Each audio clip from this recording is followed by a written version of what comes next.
पाकिस्तान की ब्यूरोक्रेसी को 8,000 अरब रुपए तनख्वाहों की मद में दिए जाते हैं। जी हाँ, 8 लाख करोड़ रुपए। ये रिपोर्ट आज से 3 साल पहले की है, जो 2023 में एक सरकारी महकमे के 5 रुकनी लोगों ने बनाई थी। मतलब आज से 3 साल पहले की रिपोर्ट में अगर इनकी तनख्वाहों का खर्चा 8,000 अरब रुपए है, तो अब अंदाजा लगा लीजिए ये खर्चा कितना होगा। 2023 की इस रिपोर्ट के मुताबिक विफाक के 19,20,000 सरकारी मुलाजिमीन हैं। इन 19.25 लाख लोगों की तनख्वाहें 8,000 अरब रुपए हैं। पाकिस्तान की ब्यूरोक्रेसी की तनख्वाहें मुल्क में सबसे ज्यादा हैं और इनकी मुराद तो इतनी ज्यादा है कि आपको इनकी तनख्वाहें आटे में नमक के बराबर लगेंगी। ब्यूरोक्रेसी को पाकिस्तान में जो मुराद दी जाती हैं वो 72 से जायद हैं। हाँ जी, 6 दर्जन से जायद। इनके बच्चों की तालीम, इनका घर की तजीनो आराइश, मेडिकल, बैरून मुल्क दौरे और उन दौरों की ट्रेनिंग, उन ट्रेनिंग्स के खर्चे, सरकारी गाड़ियाँ, उनकी मेंटेनेंस, उनके पेट्रोल, उनके ड्राइवर्स, उनके माली, खानसा में घर के इलेक्ट्रिशियंस, दर्जनों किस्म के अलाउंस और न जाने क्या कुछ। ये तकरीबन कोई 72 किस्म की मुराद हैं जो ब्यूरोक्रेसी को दी जाती हैं।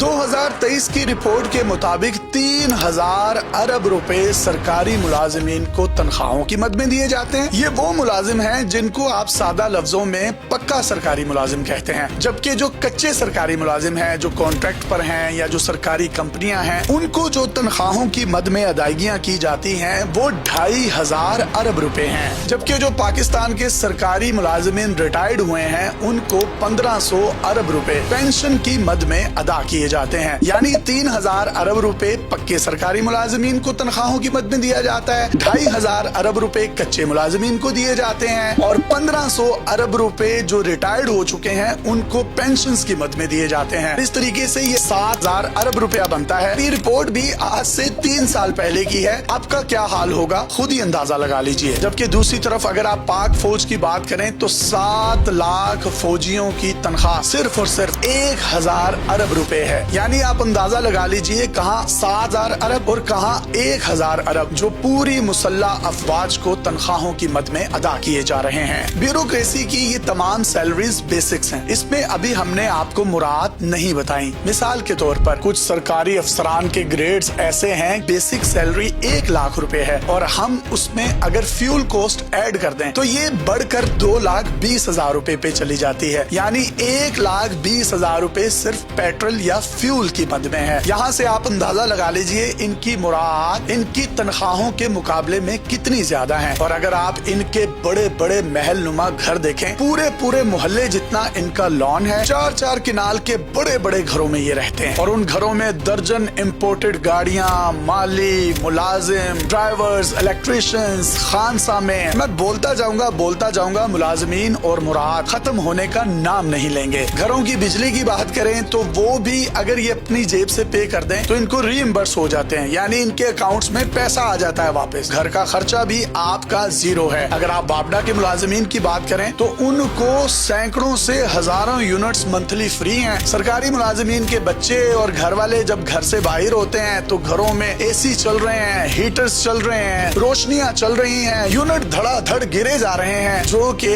टैक्सेस की फॉर्म में आपके और मेरे खून पसीने की कमाई की सूरत में अदा होंगे। पाकिस्तान का बजट तकरीबन 16,000 अरब से 17,000 अरब रुपए है। इसमें से अगर 8,000 अरब रुपए ब्यूरोक्रेसी की सैलरीज की फॉर्म में चला जाता है तो हम 25 करोड़ आवाम के पास क्या बचता है? सिर्फ 8,000 अरब रुपए। और ये भी हम 3 साल पुरानी रिपोर्ट की बात कर रहे हैं, जब डॉलर भी बहुत सस्ता था और मुल्क की मैशियत भी आज से काफी बेहतर थी। वज़ीर आला बलोचिस्तान सरफराज बुगटी का कहना है कि सूबा बलोचिस्तान का बजट 1,000 अरब रुपए है, जिनमें से 800 अरब रुपए हम सरकारी मुलाजिमीन की मुराद उनकी पेंशन और उनकी तनख्वाहों की मद में दे देते हैं। बाकी हमारे पास 200 अरब रुपया बचता है, जो कि बलोचिस्तान के 1 करोड़ 30 लाख अवाम के लिए मुख्तस है। मतलब 800 अरब रुपए 2.5 लाख सरकारी मुलाजिमीन को तनख्वाहों और पेंशन की मद में चला जाता है और बाकी 200 अरब रुपया जो है वो 1 करोड़ 30 लाख लोगों के लिए मुख्तस है। हर साल ये जितने भी टैक्सेस अवाम पर लगते हैं इनकी एडवाइजरी भी ब्यूरोक्रेसी जारी करती है। प्राइम मिनिस्टर एक स्टेट का हेड जरूर है, लेकिन वो तमाम तमाम तजावीज़ात जो हैं वो ब्यूरोक्रेसी से लेता है और फिर ब्यूरोक्रेसी उनको मामू इस तरीके से बनाती है। हमारे घर की तज़ीन और आराइश जो है इस पर काफी खर्चा आ रहा है, पैसे पूरे नहीं हो रहे, लिहाजा आप 5 रुपए टैक्स इस जगह पर भी लगा दें। पुलिस कहती है हमने यूनिफॉर्म बनवाने हैं, बजट नहीं है, आप 10 रुपए फलां जगह पर भी टैक्स लगा दें। सेहत का अमला कहता है कि अद्वियात और हॉस्पिटल्स की मुल्क में कमी है, लिहाजा आप यहाँ पर भी 2 अरब रुपए टैक्स लगा दें। लेकिन अगर आप हॉस्पिटल्स में जाएं तो आपके मरीजों को कोई पूछता नहीं है। आप पुलिस स्टेशन में जाएं, आपका कोई पुरसाने हाल नहीं होता। आप इंतजामिया के ऑफिस में चले जाएं, कोई पूछने वाला नहीं है। तमाम की तमाम मराहत और तनख्वाहों के अलावा जो ये अरबों खरबों रुपए की करप्शन करते हैं वो बिल्कुल अलग से है। सरकारी इदारों में रिश्वत और पैसे के बगैर आपका काम होता ही नहीं है। IMF ने रिपोर्ट दी है 5500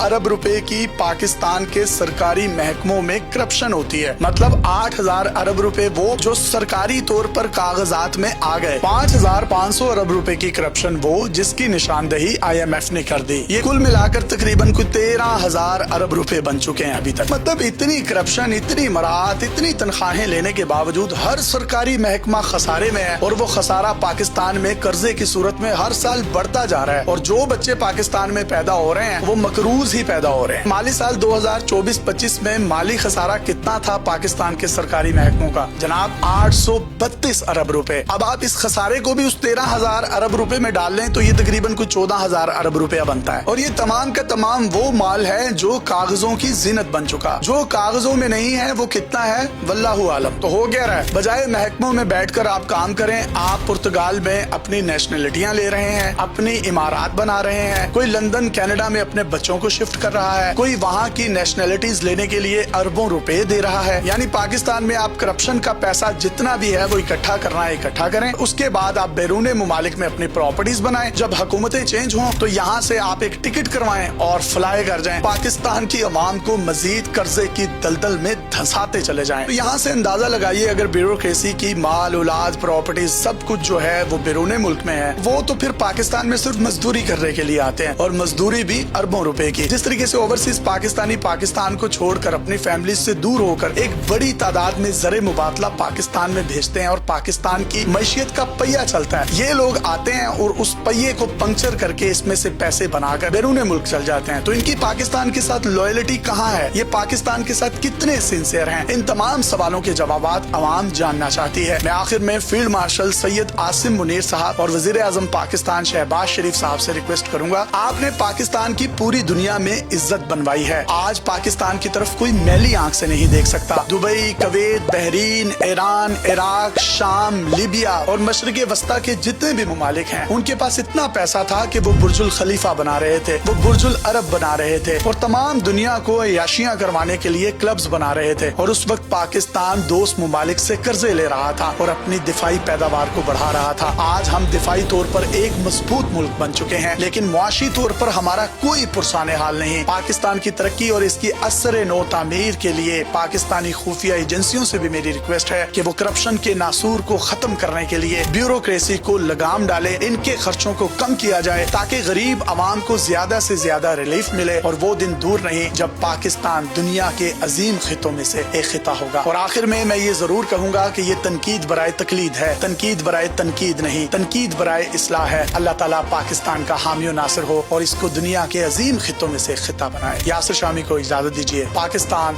जिंदाबाद, करप्शन मुर्दाबाद। अल्लाह हाफिज।